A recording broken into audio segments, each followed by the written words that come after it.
Hello, my name is Dr. Rotimi Olanio. I'm a management scholar, a marketing services entrepreneur, and a marketing consultant. And I'd like to welcome you to this series on rapid brand innovation. One of the most important things we do when we are developing a brand is to give it a personality. Personality helps us to connect the brand with humans by making the brand more accessible, more interesting. Consumers are able to reflect as well as project their own personality or personalities that they are familiar with onto a brand. Brand archetypes are a very effective way of being able to do just this. Brand archetypes are universal patterns of human behavior that are instinctively recognizable and understood across several cultures that immediately help to grant a distinct personality to a brand. There are 12 clearly recognizable archetypes which cluster around 4 important human aspirational needs, each of which has a distinct basic human desire that drives it. There is the need for humans to provide structure in their lives and around their lives. There is a need for humans to go on spiritual journeys, the search for knowledge, for instance, or the search for freedom. Humans also like to connect with others, so we seek intimacy or seek belonging. And finally, human beings also want to leave a mark.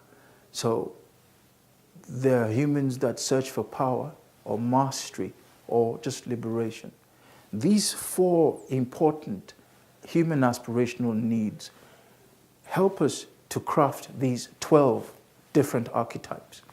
It is your job to then be able to identify these various archetypes and to see which best suits and best fits your brand.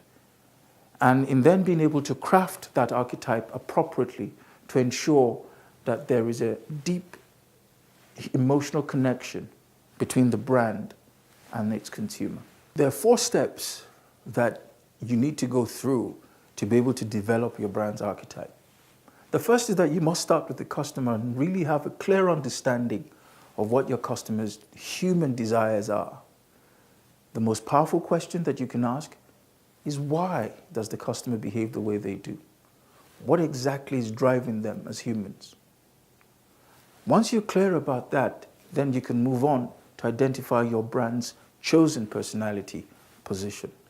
Here, what you want to do as best as possible is to ensure that you pick a profile or an archetype that best suits your understanding of your customer's desires.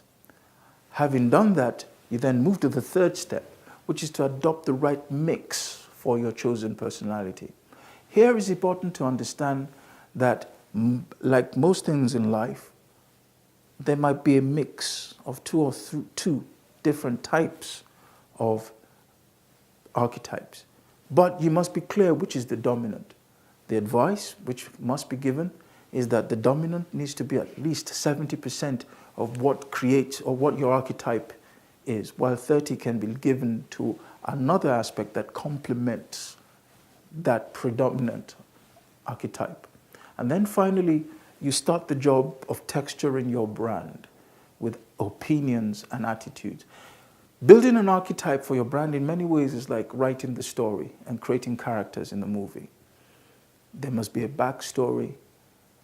The brand must have opinions, must have attitudes, and it's your job as the brand handler or the brand builder to be able to ensure that you're doing just that.